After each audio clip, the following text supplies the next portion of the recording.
प्रणाम ब्राह्मण देवता। कल्याण कल्याण कल्याण। बताइए, हम आपकी किस प्रकार से सहायता कर सकती हैं?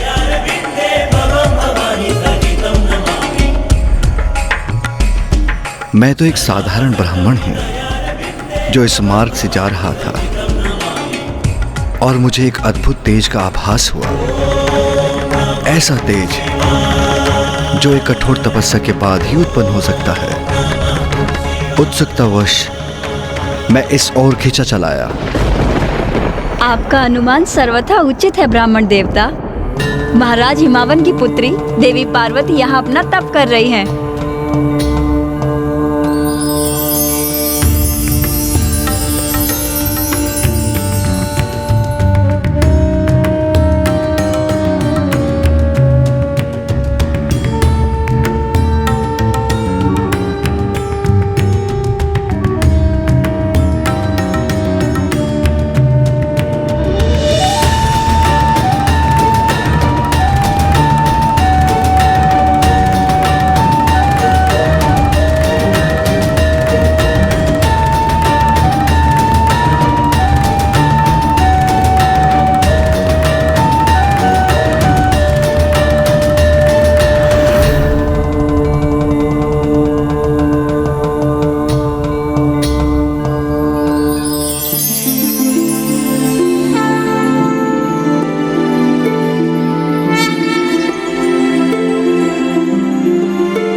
महाराज हिमावन की अति सुंदर पुत्री, एक राजकुमारी,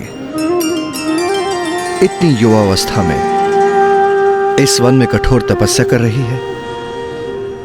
भला क्यों? आपके पिताश्री तो अत्यंत संपन्न हैं, धनवान हैं, हिमालय पर्वत के राजा हैं। आपकी सभी इच्छाओं को क्षण भर में पूर्ण कर सकते हैं।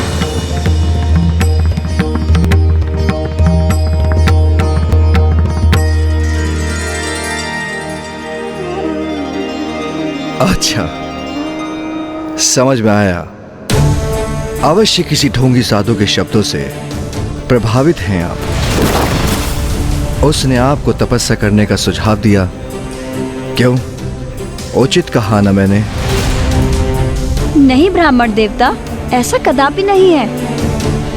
सखी पार्वती तो महादेव को प्रसन्न करने हेतु तो तपस्या कर रही है, जिससे महादेव उन्हें विवाह के लिए स्वीकार कर सके। क्या क्या कहा आपने?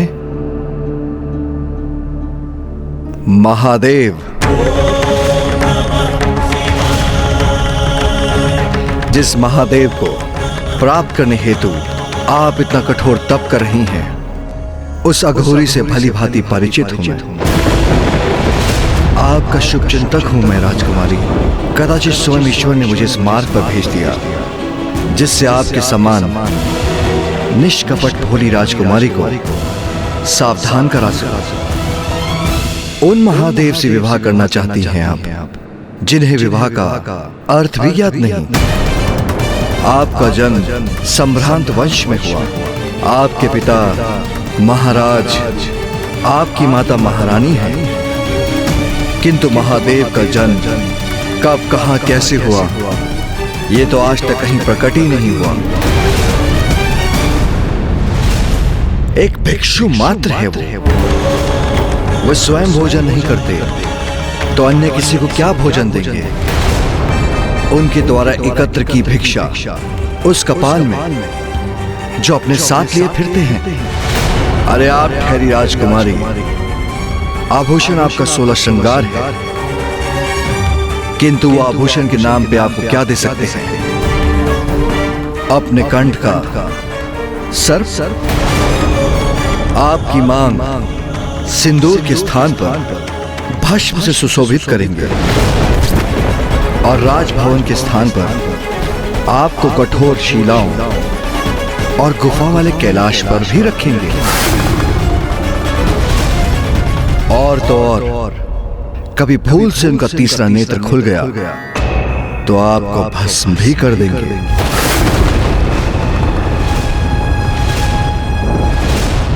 उस अघोरी से आपके इस तथाकथित विवाह के उपरांत क्या वो आपके साथ कैलाश में भी रहेंगे,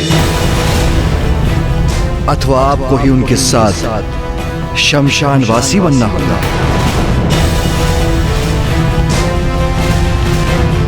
आशा है राजकुमारी कि उनके भूत पिशाच आपको कोई कष्ट न दे। और सुना तो ये भी है कि वो सदाई खोए रहते हैं, वर्षों तक ध्यान में लीन रहते हैं। और आप तो अभी से मृत पशु के चर्म को अपने शरीर पर धारण करने का अभ्यास कीजिए। और धारण ना भी करें तो उनकी दुर्गंध सहने के लिए तैयार हो जाइए, क्योंकि आपके वो शिव उसे धारण करना नहीं छोड़ेंगे। मैं तो ये समझने में असमर्थ हूं कि आप क्या समझकर महादेव से विवाह कर रही हैं। इतनी सुंदर राजकुमारी हैं आप, महादेव के नाम का जाप कर इतनी कठोर तपस्या कर किस अवस्था में पहुंच गई हैं आप, जिन महादेव के विवाह के पूर्व ही आपकी ये दशा कर दी, वो विवाह के उपरांत आपको क्या सुख देंगे? आपको क्या सुख देंगे? आपको क्या सुख देंगे? महादेव माता पार्वती को उकसा रहे थे और माता पार्वती प्रतिपल और क्रोधित होती जा रही थी। और दूसरी ओर ब्रह्मदेव तारकासुर के राजभवन पहुंचकर नारायण की योजना को क्रियान्वित करने जा रहे थे। एक बार पुनः मेरे असुरों ने निराश किया मुझे, और उस देवी ने एक संपूर्ण सेना को नष्ट कर दिया। मेरे सबसे शक्तिशाली महाअसुर अभुआ का वध कर दिया उस देवी ने। तुम्हारी समस्त शंकाएं एक एक कर सत्य हो रही हैं तारकासुर। कौन है? कौन है? कौन है जो मेरे विचारों को पढ़ रहा है?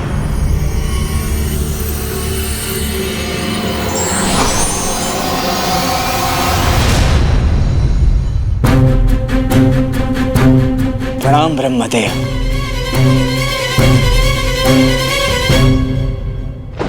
तुम्हारी चिंता भली भांति ज्ञात है मुझे। तुम मुझसे कुछ भी नहीं छिपा सकते हो तारकासुर। क्या सोचा था तुमने?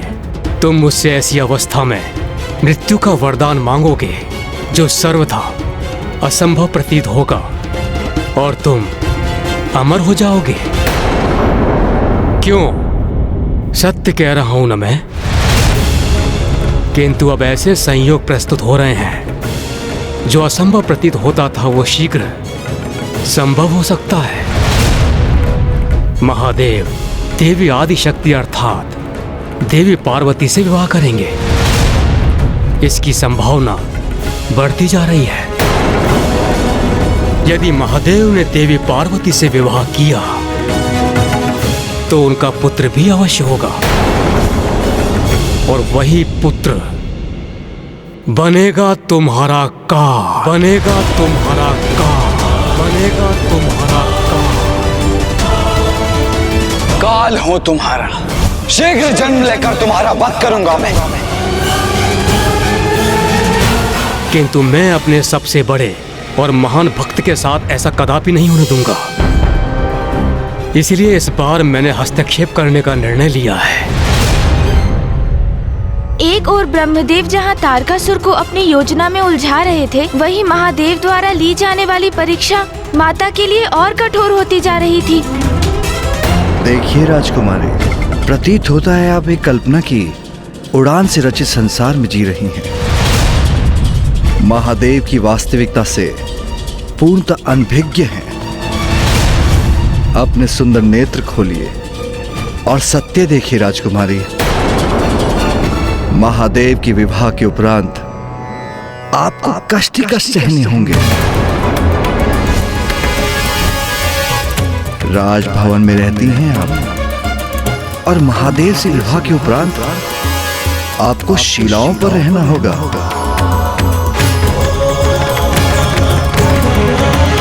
कितने सुंदर रथों पर आरूढ़ होती हैं आप। और महादेव का वाहन क्या है?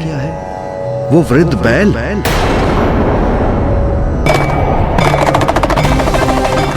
आपका और उनका कोई मेल नहीं।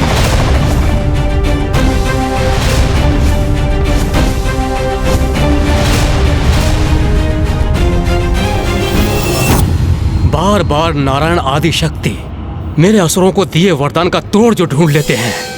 इस बार तुम्हारे माध्यम से मैं प्रमाणित करना चाहता हूं कि मैं उनसे कहीं अधिक श्रेष्ठ हूं। मैं तुम्हारी सहायता करूंगा तारकासुर।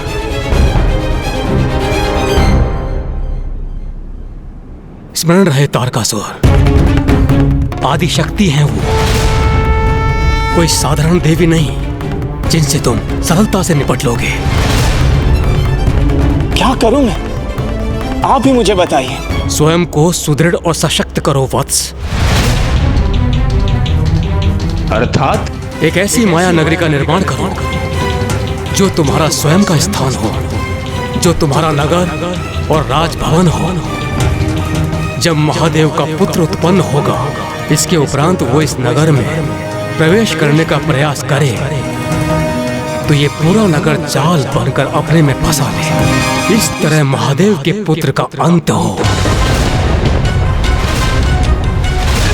किंतु प्रभु, मुझे माया नगरी का कोई ज्ञान नहीं। उसकी चिंता मत करो पुत्र, वो विद्या मैं तुम्हें प्रदान करूंगा।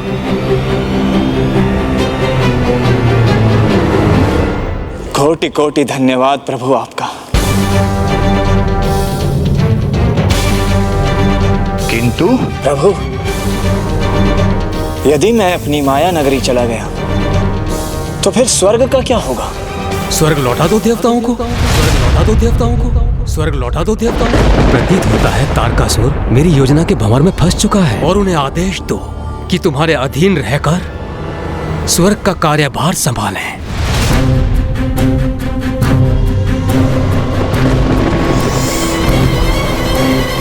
तो उस अवस्था में मुझे ये वरदान दीजिए प्रभु कि मैं अपनी कल्पना से बढ़कर उस नगर का निर्माण कर सकूं जहां मेरा ही विधान स्थापित हो, और जब तक मैं वहां स्थित रहूं संपूर्ण त्रिलोक मेरे अधीन रहे।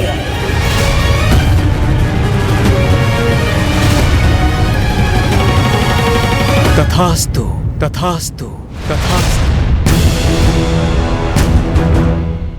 धन्यवाद प्रभु।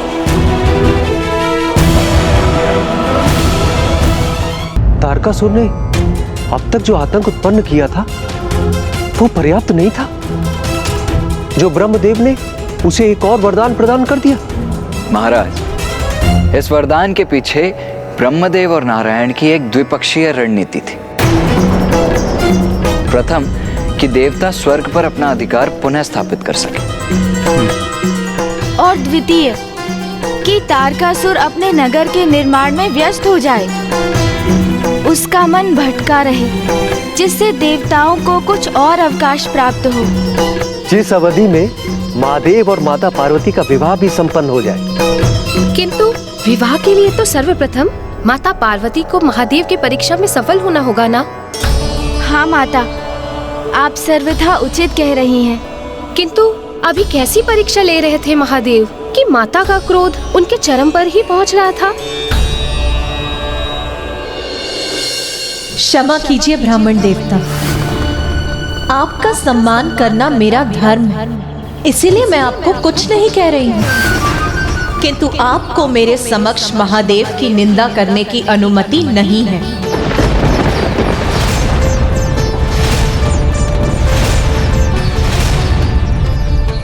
ओह, समझा, महादेव ही आपके क्रोध का कारण है। किंतु ये तो होना ही था, क्योंकि क्या कल्पना की थी और क्या सत्य प्रस्तुत हुआ।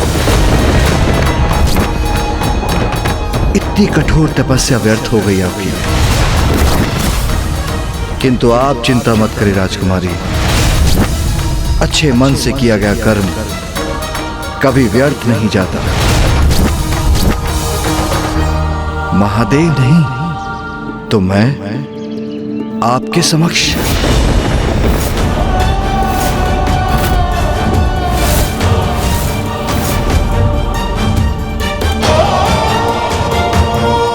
ये आप क्या कह रहे हैं ब्राह्मण देवता? आपका कथन सर्वथा अनुचित है। अनुचित क्यों? मैं तो सर्वथा उचित कह रहा हूं।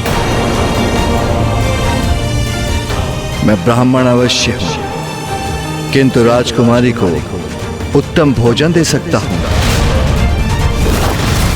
और मैं राजकुमारी को उत्तम भवन का निवास भी दे सकता हूं और आभूषण भी प्रस्तुत कर सकता हूं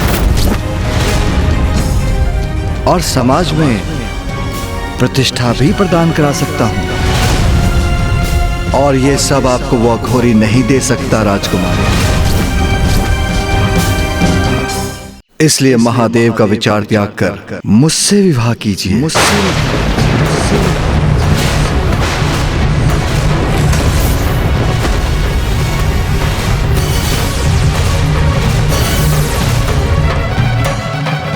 ब्राह्मण देवता, ब्राह्मण देवता, ब्राह्मण देवता, इतना दुस्साहस आपका?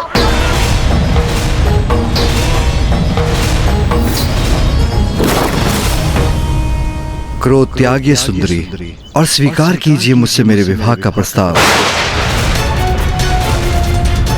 मुझसे भेंट होना तो सौभाग्य था आपका,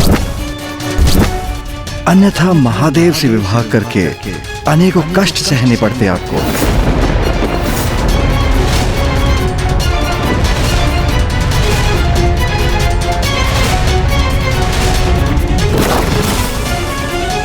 तो कहिए, विवाह करेंगी ना मुझसे? विवाह करेंगी ना मुझसे?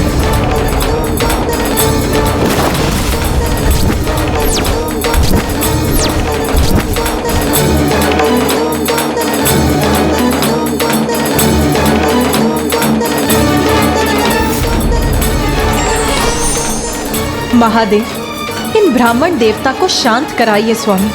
इनके अनुचित शब्द मेरे हृदय को बेध रहे हैं। मुझे ज्ञात है पार्वती, ये तुम्हारे लिए कष्टदायी होगा, किंतु ये वो परीक्षा है जिसके द्वारा ही तुम स्वयं को सिद्ध कर सकती हो और ये परीक्षा तुम्हें देनी ही होगी। ब्राह्मण देवता इतनी दुष्टता कर पार्वती को क्यों उकसा रहे हैं? कहीं पार्वती ने इन ब्राह्मण देवता पर अपना क्रोध व्यक्त कर दिया तो तपस्या के उपरांत कितना बड़ा अपराध हो जाएगा।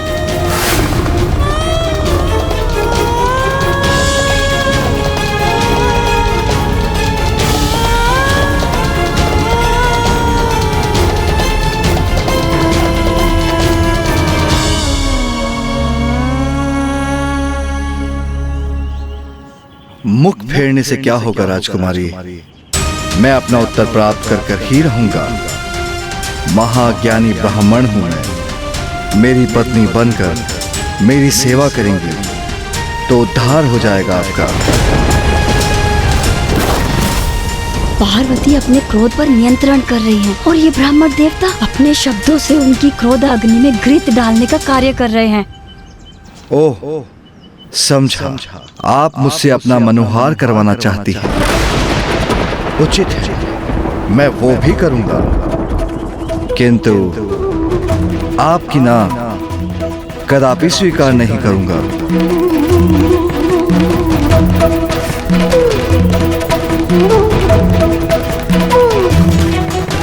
मैंने अपार सहनशीलता का परिचय दिया है, किंतु ऐसे अनुचित शब्द कब तक सहूंगी मैं? ये मेरी कैसी परीक्षा है स्वामी? उत्तर दीजिए सुंदरी। व्यक्तित्व भी अत्यंत आकर्षक है मेरा।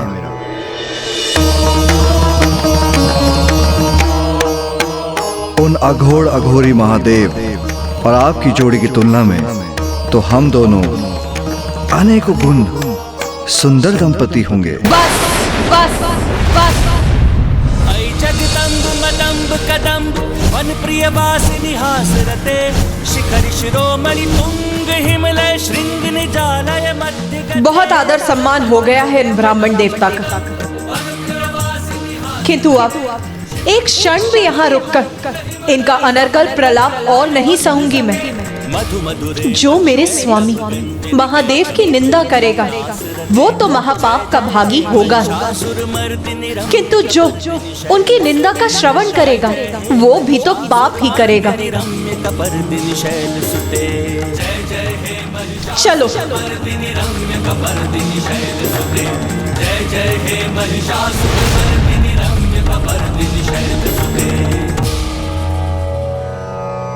महादेव की परीक्षा ने तो माता को अत्यंत कुपित कर दिया और अब वो महादेव से दूर जा रही हैं। अब क्या होगा? अब माता का क्रोध शांत कैसे होगा? इतनी बड़ी भूल मत करो कन्या, मुझसे मुख फेर कर मत जाओ।